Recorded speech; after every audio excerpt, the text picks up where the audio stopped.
always at the stick. From who's got it better than us to brick by brick. It's always the 49ers way, from off-season to game day. Yeah, we talk back.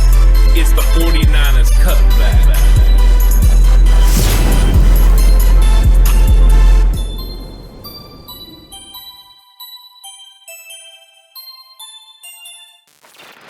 It's 49ers Cutback Podcast time, and it wouldn't be San Francisco 49ers without news just coming down the bin every single day. True. Alex, and there's a tons of news that coming out of this football game. A tons of news for this week. And some of it good, some of it bad, and we get to dive all into it. It's true. Luckily, it's the bye week, right? It's the bye week, so some of this will have a bigger impact than maybe it should, and some of it won't have as much of an impact. But we're going to talk about all of it, because that's what we do here. We talk about these things no matter how much we like them or dislike them. So make sure you hit that subscribe button if you haven't already, that notification bell as well. Help us get to 2K by the end of the week. That's the goal. We are so close, just 70 subs away. We can get that. We definitely can get that. Yeah. Join the Cutback crew today. Help us on that path to 2K. And let's dive into this, Ant, because the big news coming out of this, right? The big news coming out of this is Trey's got a knee sprain. I don't know if it's too serious. He didn't feel anything. He didn't notice anything until he went to bed, is what he told Kyle Shanahan, and then that's when he started to feel some things. Adrenaline is one heck of a thing, Ant. Are you worried about this knee sprain? It seems like he's only going to be out a week or two. Does this concern you? No. Not even in the slightest. This is what happens when you play football and you play a physical brand of football like he brought to the table against the Arizona Cardinals. He was out there gutting it out, giving everything he had. And it's not uncommon to play a football game and then after that game realize, oh my gosh, my body hurts here, my body hurts there. Every single person that's ever played football in their life will tell you the next day you wake up and you feel like you've been, in a huge battle, and you got bruises and you got bumps and you got soreness. Their recovery days are a real thing, and Trey felt the knee, and that can happen. You can definitely go through it.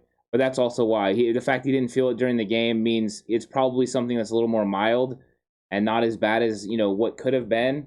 So, no, I'm not worried about this. The style of play that Trey plays, the way he scrambles and he gets after it and he gets down the field, this is going to happen, and this is just something to be expected. I'm not freaking out about it. I actually think him and Jimmy Garoppolo will both be ready to go for the Colts. And now they get to spend more extra time together at the facility during the bye week. Wow, you mean an injury allows Trey Lance to be at the facility during the bye week? Ant, are you rolling with a conspiracy theory that no one else is rolling with? Are you saying that maybe this injury is a bunch of fong nonsense that can get Trey Lance some more work and some more reps at the facility this week? No. You're not saying that. I'm not doing conspiracy theories. Good call, my guy, because then you're going to open up Pandora's box of nonsense. I know it's open, but we don't open it here on this podcast. No, we don't. We don't do that. Yeah, no, I was just making a joke because Kyle Shanahan made a joke about him being there with Jimmy and those guys working together. They're not alone. They're going to be together. I actually do think it ends up being a positive, right? Because you can work on a lot of things while you're there. I know you're doing your rehab and stuff, but they can watch film together. They can work footwork stuff, 100%. You know what I'm saying? Yep. Comfortability with the system, all those things. Maybe that's not the worst thing in the world. I think the GOAT tier members, Ant, I think they agree with you. The GOAT tier members on Patreon, they probably feel that this is probably the best thing for Trey. He gets to spend an additional week with Jimmy Garoppolo at the facility doing some extra stuff. GOAT tier members, we appreciate that. Everything you do for us over on Patreon, thank you so much. But look, this is not something I'm super concerned with. The fact that you got all the way home from the game before you felt anything, before you were even concerned about anything, leads me to believe that, this is probably low grade strain, not too much of an issue. You're gonna get a week off essentially. The hope is that Jimmy Garoppolo is back, and then he doesn't even have to test it if you don't want him to test it and you're not comfortable with his progress or where he is in space. So I'm not too concerned about it. I'm not too worried right now. We'll see how this progresses, right? If it keeps flaring up, stuff keeps happening, and we got a Trey Lance who can't practice coming out of the bye week leading into the Colts game, then some concerns. That's when I'll start worrying. But right now, there's no worries. Yeah. Don't worry. Be happy, faithful Cutback crew. We got plenty of time. Trey's going to be A-okay. And we got some other updates, right, on players that are potentially coming back for the 49ers. We got some other guys who were getting finally some news and some information about, right? Obviously, no George Kittle until Week 9. Week 9 against Arizona again is the next time that we will see George Kittle, so don't have to worry about that. You don't even need to think about George right now while George gets that calf ready and he's kicking. We probably should be thinking about George because Ross Dwelley didn't have himself a great game. If you look at PFF grades, a 46 is not very good. No, it's pretty bad. I can a handful of occasions remember. The bad thing is Charlie Warner was a 50. I guess that's a bright spot for Charlie Warner. But that he wasn't as bad as Ross Dwelley? Yeah. Take one thing out of that, one positive out of that. I mean, I just brought it up. We are gonna miss George Kittle in a big way. Oh, 100%, and 100%. Yeah. What I'm saying is that there's nothing we can do about it right now. So to dwell on it would just be kind of nonsensical. I'm not dwelling. I'm just putting it out there because some people like to say that Ross Dwelley is as good as George Kittle, or we don't need George Kittle, or we should move on from George Kittle. Who would dare say something like that? Crickets. Let's move on. We all know who would say something like that. We all know what people. But anyways, go back. Buying into that. Go back to what you're saying. Let's get back to the important thing is here, because we got guys that are going to be returning for that Colts game. It looks like we're going to get Jimmy Garoppolo, Jamycal Hasty, and K1 Williams. They are all expected to return coming out of this bye, heading into that Colts game. So that's great. More depth in the running back room. And a running back that Kyle Shanahan probably trusts a little bit more than Trey Sermon, so more touches and more opportunities to run the football. And you get K1 Williams back, which now shores up that slot even more and puts the Niners in an even better position because Dante Johnson has been playing fairly well, but not at the level of K1 Williams. So now K1 coming back, he'll be healthy. He'll be good to go. That's great for San Francisco. And then obviously Jimmy returning. You don't have to rush Trey back out there if you don't want to. And as of right now, I think you and I both feel Jimmy at the moment still gives us the best opportunity to win football games. You get the wide array and the whole aspect of the playbook. Rather with Trey, it's going to be very watered down. It's going to be sort of vanilla milk toast at times, and you're definitely going to try and play to his strengths. So it is what it is there. Those are the guys that are expected to return, but we got some names that potentially could return, including Dre Greenlaw. It's an outside chance right now. Kyle said if he doesn't come back against the Colts, that it could be another week or two. And how huge would Dre Greenlaw be coming back against the Colts? Really big, because they like to run the football, and they like to run it a lot. That's what they've been doing on Monday Night Football. Taylor has a long run, to kind of get the game going. So yeah, Dre Greenlaw would be nice. Our base 4-3 sets, he would be very impressive in there. And finally, we could feel comfortable with our defense, because our defense would be rather healthy minus missing Jason Brett. Now you have Norman out there, and that's what we're going to see. But we'd have pretty much everyone else as the day one guy, the starters, once Dre Greenlaw comes back and K1 Williams is out there. That is something you need if you want to win football games. The 49ers have been going out there and playing without certain guys. This would be a stabilizing force, and I think Dre Greenlaw is needed in the run area and stopping the run, but also tackling underneath. He's very good at tackling open receivers. They catch the ball, he tackles them right there. When you have a tackling percentage like he does, you just know you have a sure guy out there that's going to make plays, and that's what you need, especially on 4th and short and stuff. Dre comes up and he makes physical plays. He plays strong at the point of contact. So yeah, it'd be nice to have him back, but I think it'd be nice to have all these guys back. I mean, you've seen what happens right now with Elijah Mitchell. He's out there and he's going to get the brunt of the carries, and he's going to catch the ball in the passing game. And I don't think Kyle Shanahan trusts Trey Sermon in those instances, especially after the way that he played for 2 weeks. Nor should he trust him catching the football out of the backfield. Under no circumstances does Kyle, Trey, Sermon, and trust catching the football go in the same sentence. He has not done anything to make you believe that, number one, he knows on option routes what route to actually run, and that, number two, if he gets open some way, shape, or form, that he's actually going to catch the football. That's the big concern, is the hands. So Jamycal Hasty will be huge in that category, because now he can go in there and give Elijah Mitchell some of the breaks, take some of the burden and carries off of him, but also catch the ball in the backfield, because he does that very well. You would have two interchangeable pieces. I think Elijah Mitchell is still the guy you prefer, the way he runs, his running style. But I think it would give us some more depth. So that'd be a nice welcome guy to come back as well. So I think the 49ers are getting healthy at a good time, which is good, because if they don't take care of these opportunities that they're going to have over the next few weeks, the season's going to be over before they have a chance to really get it going. So hopefully they'll bounce back. But these names coming back is very nice. It definitely is. It really, truly is, and it's important. It's important for us to get healthy. It's important for us to get healthy after the bye and not, 3 weeks after the bye, because 3 weeks after the bye is going to be too little too late if this team can't get it done and can't find a way to put together a couple of wins. And I want 49ers fans to keep this in perspective. for as much panic as there is around this team and how awful things have looked for this team, I don't know how you could feel that way and turn around and look at the Kansas City Chiefs and be like, you know what? We're in a worse boat than they are, because they're losing football games by a lot and getting their butts handed to them on prime time. They're sitting at the same record right now as San Francisco. Yeah. And I know I had this conversation with a few people. Do you have that same energy for the Chiefs? You know, are you as worried about Kansas City as you're worried about the 49ers? Absolutely not, because they have Patrick Mahomes. Okay, I understand. Solid argument. I understand it. But their defense is atrocious. Oh, it is. And their problem right now is the defense. And you know what? If I've said this once, I've said it 1,000 times. And defense. Your defense can keep you in football games when the offense is struggling. Yes, the offense for Kansas City is struggling right now. However, this is a big however, even if their offense gets it figured out, the defense is still going to be giving up a lot of points, which means it's going to be predicated on your offense to play at that level the entirety of the season. That's a lot of pressure to put on a group that is desperately right now missing other weapons. Teams have kind of figured out how to dial in, slow down Travis Kelce, slow down Tyreek Hill, and make things difficult for them.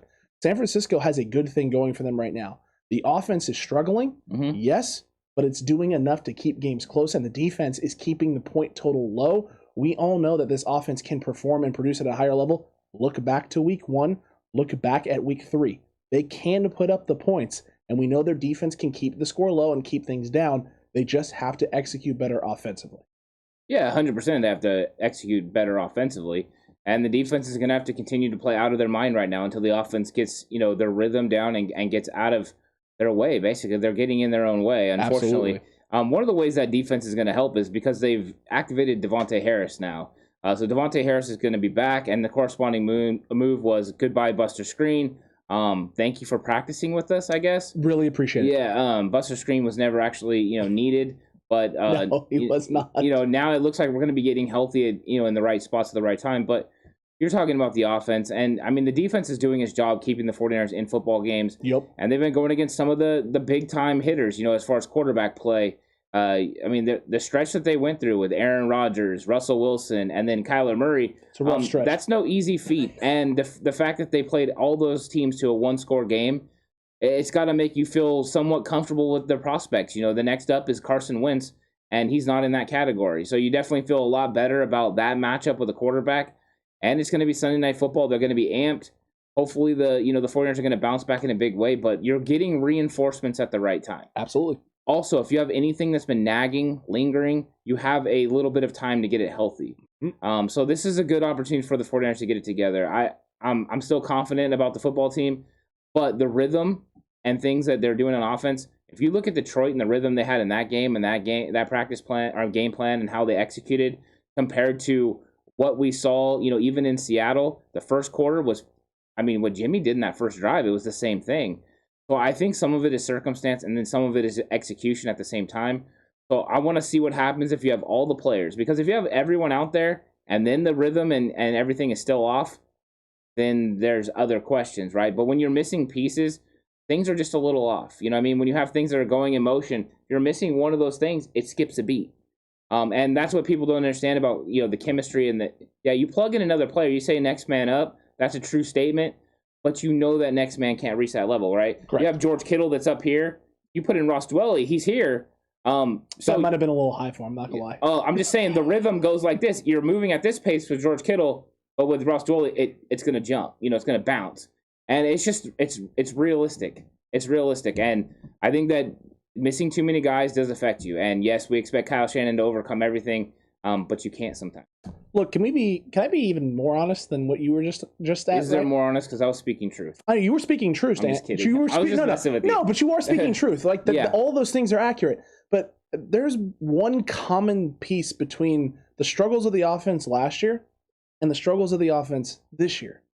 And I know people are tired of Raheem Mostert being hurt, but Raheem Mostert makes a world of difference in this offense in terms of how it functions and how it flows. Mm-hmm. I know he was only in for 4 snaps against Detroit, but it was going good with Raheem out there. And Elijah Mitchell came in and basically took the ball and kept things rolling. Think back to last season, right? Early in the season, how well things flowed in the offense, and one play drives. 76-yard drives on one play when big, whether it's a catch, a sweep, a toss, whatever it is. Raheem Mostert kind of just changes things. He really does, and he makes teams play differently with their scheme and how they want to attack this 49ers offense. Not having that kind of hurts. It kind of sucks. It kind of makes you have to find almost a workaround to accomplish not the same thing, but a similar sort of effect to make teams try and play you a certain way, load that box, bring those safeties down, create more one-on-one matchups, create openings over the middle of the field. It becomes really difficult when you don't have that. I mean, we were missing Elijah Mitchell for a little bit of that time. And yes, we had Elijah Mitchell back this week, but he got 9 carries. 9 carries. And some people, well, they just didn't want to use him. Is it they didn't want to use him, or are you trying not to overuse him because he is coming off of a shoulder injury?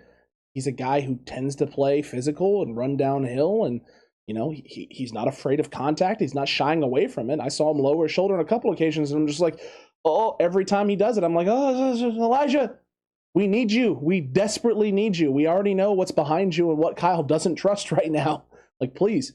So I'm not convinced that Kyle isn't right, like this last game especially, right? Doing things to protect Elijah Mitchell as best he can, utilize the assets that he had there in Trey Lance with the mobility.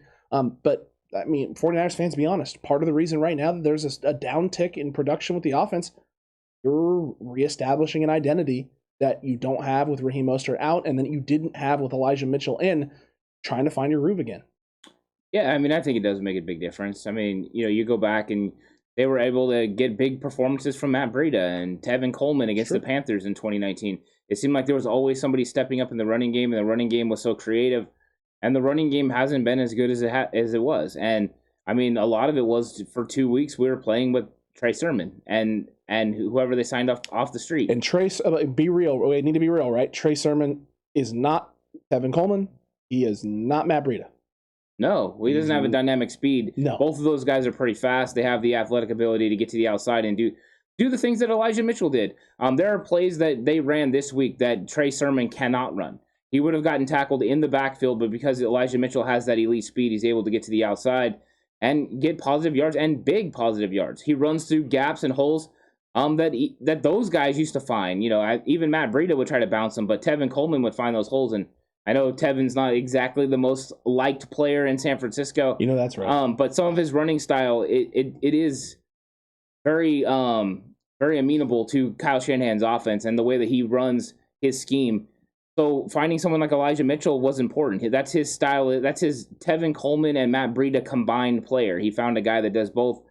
So, yeah, the running game needs to get an uptick, and I think it will. Other situation is sometimes, it's like with Green Bay. Green Bay got up on the 49ers early. The 49ers weren't going to sit there, even though they tried to run the ball some. You can't sit there and run the ball all the time. You can only pick your poison. But they're getting about 5 yards a carry still from those guys. Elijah Mitchell, 5 yards a carry this time. Trey Sermon the week before, I think, was 4.7 yards a carry. It's really good. So there's still production there from the running game. But you're right. The offense is going to have to come out in a big way, and they're going to have to respond. And, I mean, you think Kyle Shanahan sits there and wants this offense to be that bad? No, he doesn't. As far as production, because they're still outgaining their opponents. They're still getting first downs. And when you listen to Kyle Shanahan break down what went wrong in this game, it really does make you think, right? He talks about Trey throwing the pick. Yeah, that stopped the drive where they're moving the football 100%. And it's not on Trey. Like, I'm not saying that. Trey made a bad throw, but he's a rookie. It's a circumstance. It's on Trey, right? Yeah. But it's not like you're going into those games being like, he's not going to throw any picks. He's not going to make any bad or errant throws. Well, what I'm trying to say is I'm not throwing a dart that he's the reason why. It's not Trey's fault that the offense struggled. Correct. Right. Correct. So he goes through that. He does that. Then the next drive, they get the ball back and they get, like he said, a 1st and 5 situation. And because of missed blocks, they end up on a 4th and 2 and aren't able to get the ball. Then all of a sudden they got the 90-yard drive. They get down there and they get stopped at the goal line. Think about if they would have been able to convert on those plays. This could have been an entirely different game. So it is sometimes circumstance. Sometimes you need the pendulum to fly your way, and when it doesn't, you're in a world of hurt. And unfortunately, that's what happened to them in this game. And I'm not going to question a lot of this stuff too much because I think some of it is just, when you look back on it, you question everything. But how many times was there mistakes in other games that the 49ers won? And this wasn't as questioned as much because guess what? People are going to make bad play calls. They're going to make bad plays. And, You just got to live with it. My thing is, too, is I saw a lot of people talking about they don't like the play calling, the running on 4th and short, and things of that nature. The identity of this team is to run the football. That's the strength of this football team. So when you're putting yourself in a situation where you're averaging 4 yards a carry, 4.7 is what the average was for Elijah Mitchell, and Trey was averaging, I think, darn near close to 4.5 yards a carry as well. Yeah. When that's happening and you're sitting at 4th and 2, you wholeheartedly believe you're getting at least 2.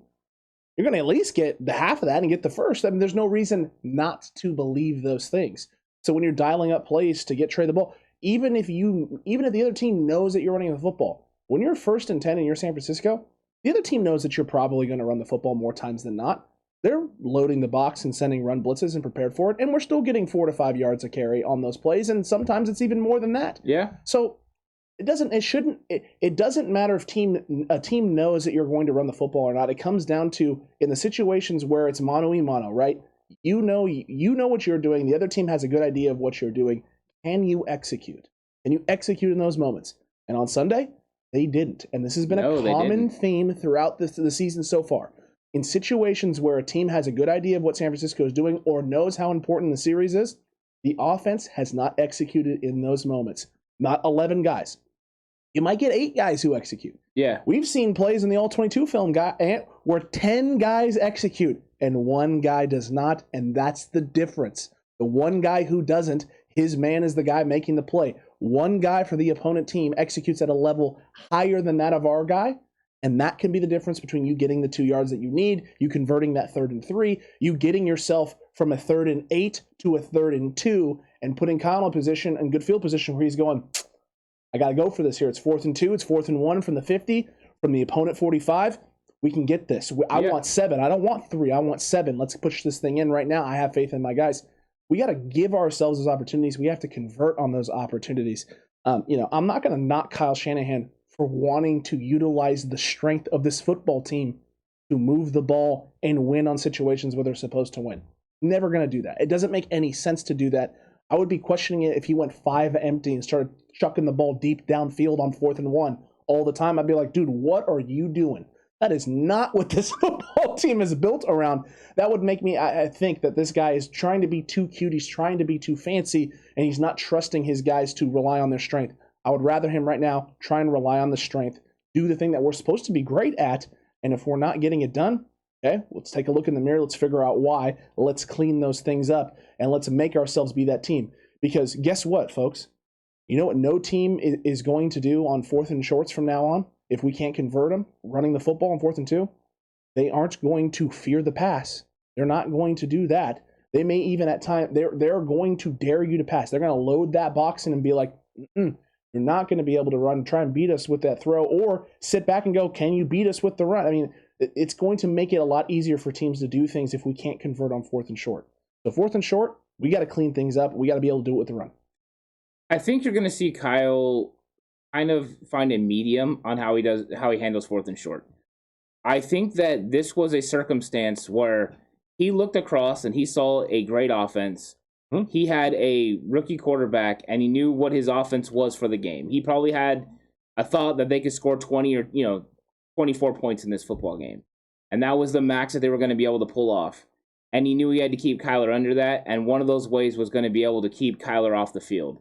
And if you keep the Arizona offense off the field, you keep your defense on the sideline where they can rest, and you have the ball longer. So what he was trying to do was pick up these 4th downs to be aggressive, but for those reasons. I think that if he's going against a different team, for instance, if he's going against the Colts and the same situations arise, he might punt and try to, get them deep because it's Carson Wentz and it's that Colts offense that's a little bit different. Or, if it was one of the other teams, even Jalen Hurts and the Eagles, you know that you have an opportunity to stop them there. So I do think sometimes it's circumstance, sometimes it's personnel, your personnel, their personnel, all those things play into it. So everything is not it's not a square peg, right? It's like everything is not the way that you think it is. Sometimes you have to look at the entire story to understand. It's not just what is this play call. Look at it all first, and then you can figure it out. And I think that sometimes we judge play calls on how it worked and not actually what the thinking process was. Because though you call the play, you do not control whether it's executed or not. Correct. As much as you would like to. That's one of the hardest things for a former player to do when they start coaching is knowing they have no control over what actually happens during that play. You can make the perfect call every single time. You could have a 5-man box, Ant. 5-man box on a 4th and short. You're in a gun set, and you've called some sort of inside lead or inside give, right? And everything's great. You've got a nice pool set up as well to get them in space to make sure they clean up the one linebacker can come up and fill. And the interior defensive tackle destroys your guard and center, splits a double team, and comes up and stops him dead in his tracks and holds him up. That's not a bad play call. It's the right play call. It's the right situation. You have the right call dialed up. Yes. And someone throws a monkey wrench in, and you were anticipating being able to slow that monkey wrench down or at least prevent that monkey. That right there shouldn't beat us, right? Something else is going to have to happen in order for them to beat us. That thing doesn't happen. You don't do the thing you thought you were going to do or that you should do, and now all of a sudden, well, your best laid plans have been foiled due to a lack of execution up front with two guys that you trust to get the job done. The only way it starts becoming a bad call for a coach is if he understands a limitation of a player and then still puts that player in a situation to be unsuccessful. You mean like on a 4th and short, running some sort of rail route to the outside of Jimmy Garoppolo, your quarterback, expecting him to make an 18-yard throw on the sideline? Yeah, it's not something he does well. No. So no, you're probably not going to call that. So you want to make sure you put these guys in situations where they can be successful. So if Kyle Shanahan, and that's why I can't wait to drop the all 22. If Kyle Shanahan is putting these guys in situations to not be successful, not using Mike McGlinchey, for instance, using his skills the right way, then that's on Kyle. And Kyle needs to fix that. Needs to find ways to mask the weaknesses that Mike McGlinchey has. Daniel Brunskill as well. He's got to find ways to make these guys successful. And if not, they've got to do a better job of acquiring players. I think they've acquired players for a certain set of rules that they want to follow in this offense. And so far, they haven't been able to execute those rules. But I want to know how much of that is just execution by players and how much of that is the actual play call. It could be a mixture of both. It might be a mixture of both. And if it's a mixture of both, then that will be some of the reason there's not a lot of rhythm. But it could just be that they're getting poor execution at the wrong times. That's where I'm kind of trending with this, because it seems like we get, especially this last week, it seemed like we got ourselves into situations that were extremely manageable, that we could execute. No, that's true. And that we should have been able to convert on. And it felt like every time we got to one of those crucial situations, we didn't execute. Someone came through that shouldn't have and made a big play somewhere. And I'd watch replays back and be like, man, I don't know there, McGlinchey. I feel like you had that one. Brunskill on that quarterback draw there. You're ISO'd up, man-on-man in space. That guy makes a spin move on you. You're still in position to make the block, and you still somehow don't find a way to make the block. And what should have been an 8 or 9 yard gain for Trey, and we're looking at 2nd and short, is now 2nd and 10, 2nd and 9, and we're in a negative game script here, and now Kyle's going to something that necessarily he didn't think he was going to have to go to because we had the right box called. They dropped off into coverage. I mean, there were plenty of moments like that where I was like, man, it just didn't feel like we executed here and we had the opportunity to, and that's crushing. That's crushing for a team where you have some momentum, you have some things going, and one guy slips up, one guy makes a mistake, or a few guys slip up and make some mistakes, and it goes from everything moving the way you want it to, you're in control, you're dictating, the flow is there, to flow might be gone, or now you're digging yourself a hole that you have to pull yourself out of. The Niners offense has done this the last few weeks.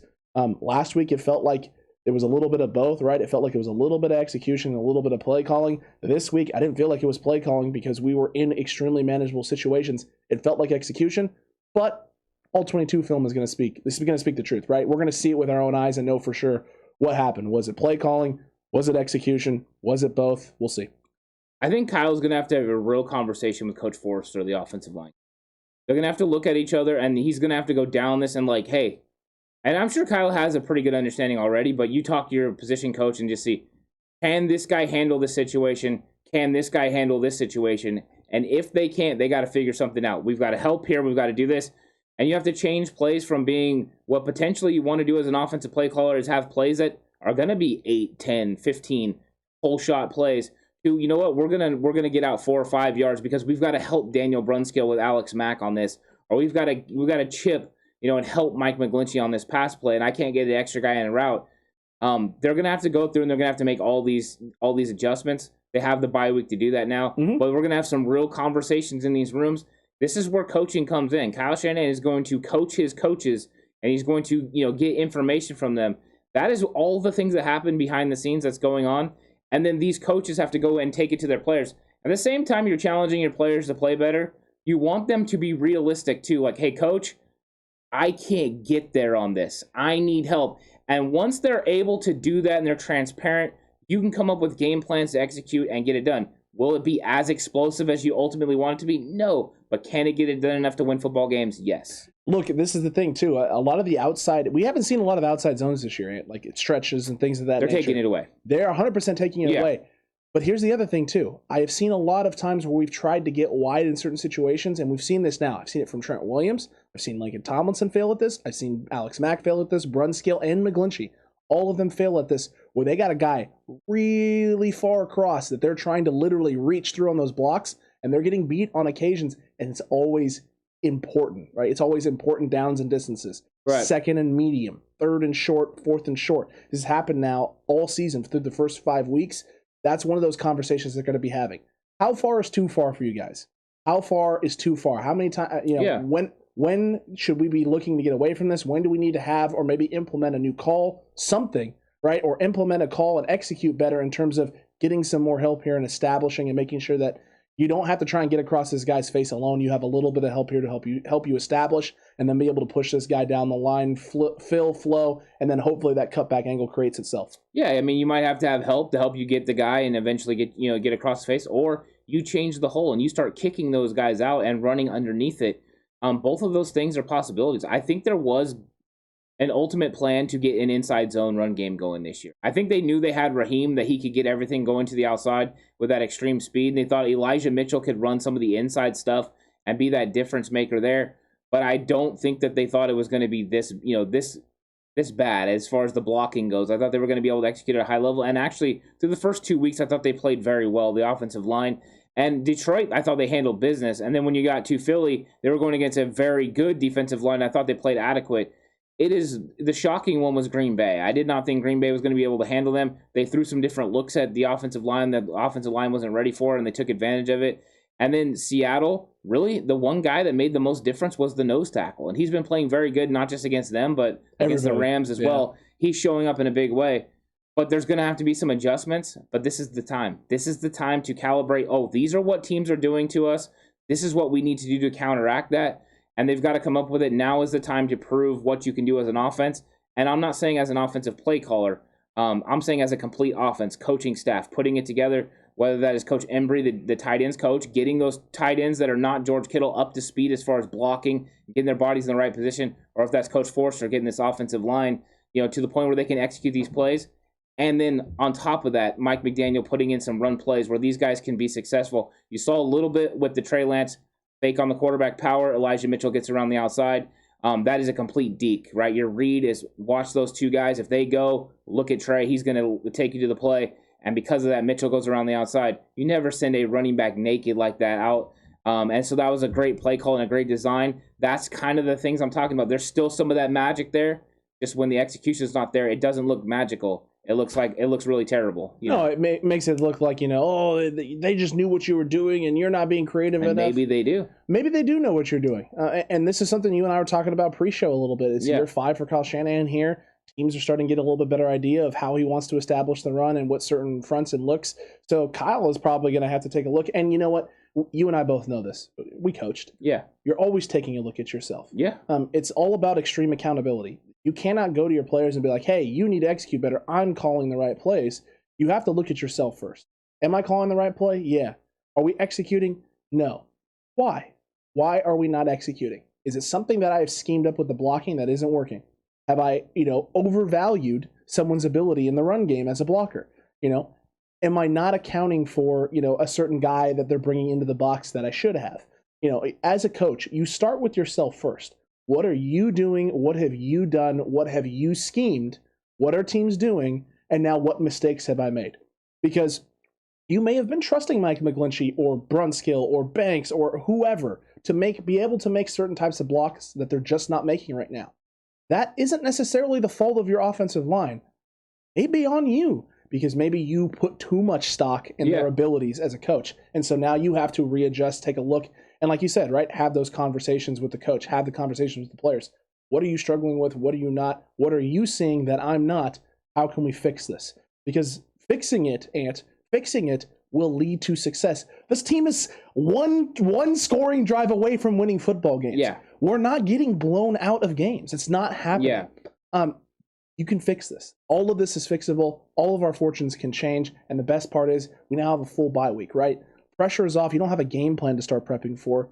You have things to critique, things to fix, and a lot of self-evaluation that can be done during this time. Yeah, this is the time where you're setting up what things you need to work on and get better at. And along the way, the 49ers, offensive minds are going to figure out exactly what they needed to do to make sure that they're going to be successful and they're going to adjust accordingly. Because now they do have a blueprint on how these teams are going to play them. They've went against 5 different teams now, and all those teams have played them in a little bit of a similar manner. There's a certain way that they're going to attack the 49ers offense, and now the 49ers know that they can counterreact. Now what they have to be prepared for is as soon as you counterreact, it'll take a couple of weeks, but then the defenses will come back around and readjust, and you'll have to adjust again. And maybe that's going back to what your original plan was. All these things have to be going in, and the 49ers are going to have to figure it out. But I still think that we have the talent to get it done. I still think we have the talent to win football games. I don't know if we're going to make the playoffs, because of pure schedule reasons, but I think they can, and I think they're going to push for it. So we'll see. We'll see what happens. They can push for this and get it going. But I would not be shocked if the 49ers offense didn't come out in a big way. The defense shows up, and all of a sudden some of these losses start, the games where they lost would have been wins if they all played together. I think we'll get a better showing as we come out of the bye. And this was one of Kyle's comments. He talked about these types of things and them cleaning things up. He talked about how, if you look at how we started, first drive of the game, we're moving the ball. We end up getting an interception on that 2nd and 10, and that shouldn't have happened. But then you go to the next drive, and we get a 4th and 2, and we started that drive off with the 1st and 5, right? We had that 1st and 5. We're about the 38-yard line inside the 40. We had moved it all the way up there to that point. We miss a couple of blocks, end up getting into a 4th and 2 and can't move the chains. Next drive after that, you go over 90 yards and you're at the 1-yard line and can't punch it in. We had an opportunity, and a couple of times before that, we missed some things, whether it's the 1st and goal on the 5, where we drop a bubble pass to Deebo Samuel on the side, right? Or the next play after that, where he misses on Charlie Warner because someone misses a block on the interior and J.J. Watt's able to put a lot of pressure. You're just talking about those two things. All of those lead, right, and build, and it takes away momentum and makes your job that much tougher as an offense. Oh, yeah. When you had the right thing dialed up, you had the right call made, and just a couple of people don't execute, whether it's Deebo on the drop, whether it's someone on the interior missing a block on the inside and not giving Trey enough time to find the actual open guy in space.